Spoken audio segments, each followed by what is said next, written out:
All right, here's a recap of the Bass Open here at Norfork Lake. I am on the water, or in my truck. We are not on the water today. We canceled the Bass Open here for day 2 and day 3. So it was a one day derby, and I did not catch them on day 1. I had, I think, 913, like 140th place. It's another terrible finish. Caught a bunch of fish that first day, and it was kind of where I was catching them in practice. I actually had a really good practice. I caught probably 14 to 15 pounds the first 2 days, and the last day did a bunch of idling. I was finding some isolated wood, some fish that were on bluff walls and that sort of stuff, and I felt pretty good about it. I thought I was going to have a good derby, but unfortunately with how it played out, day 1 the water had come up. It got a little bit dirtier where I was catching those fish.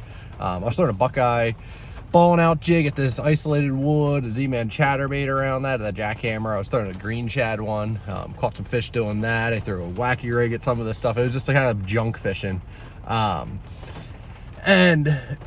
it was just, I felt really good about what was going to happen. I caught some good fish for Norfork. I had 2 4-pounders in practice, a handful of 3s, and a bunch of like solid 2s, which would have just, you put that together, it was been probably top 20 or so. But practice is what it is. You can't win practice, and I don't normally, I usually don't get a whole lot figured out in practice. I figured out during the derby, it seems like, but it is what it is. But now we fished on Thursday in some sketchy lightning. Then yesterday they canceled the day because it was going to be thunderstorming all day, it was brutal out.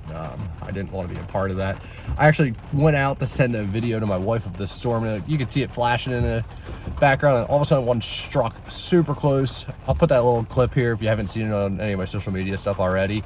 But it was loud. I went scrambling like a little girl. It freaked me out. I would go outside after the storm had passed, looking around, and the neighbor's tree that was about 75 feet away from my truck and boat cracked. It had the bark splintered off of it. You could see like right down the strip of it. There's splinters all over the place.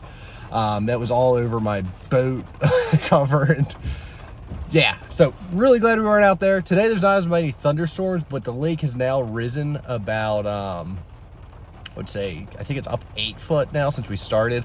I'm gonna get out of the truck here. I'm at the ramp we were using right near the house, and I just want to show you some of this because it's wild what this place looks like right now. So, and it's supposed to keep coming up. We got inches and inches of rain coming still. So let's get out of the truck, get our striker hood up here, stay nice and dry, and we'll see this, and then we'll let you go. Thanks. All right, so you can see this here. Woo, here's some more lightning. That dock there, they can actually drag it up and down. It's not mounted on anything. And they had pulled it yesterday before the storm got here, or yeah, sometime yesterday, where that dock at the end there was completely dry. So this whole thing was out of the water. They're prepping for the water to come up. It's now up about 7-8 foot. And that is just unbelievable to me that it came up that fast. So when we were launching, this thing was another 10 foot low probably. So here's like the public dock they got there where you can dock up to or walk out and fish. You can see with that, you can't do anything with that. You can't walk out there. Luckily they got the cables on it so it won't go anywhere, but that walkway's gone. And this was what kind of really blew my mind. So when I came down the first day, man, that was a lot of thunder. When I came down the first day, I was just driving to see the ramp. I didn't know which way you came down to see this place. So I came down, there's a road actually right there, which is now completely underwater. If you can see that, how it drives over there. Underwater, she gone.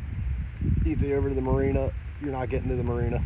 It's just unbelievable what these Ozark lakes can do when they come up with water. I imagine the fishing is going to be unbelievable here next week.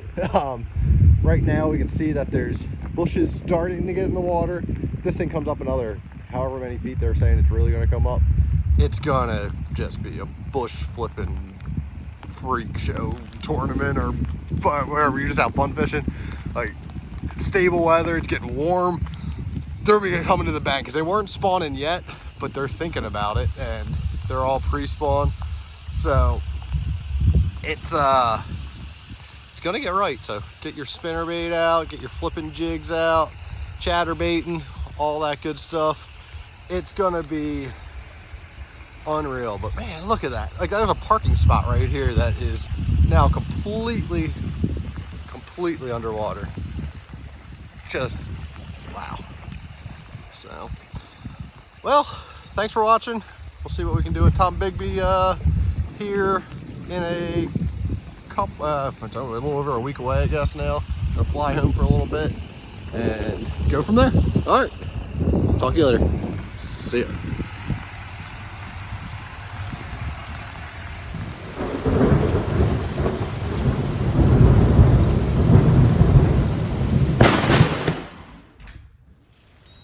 Well, that lightning strike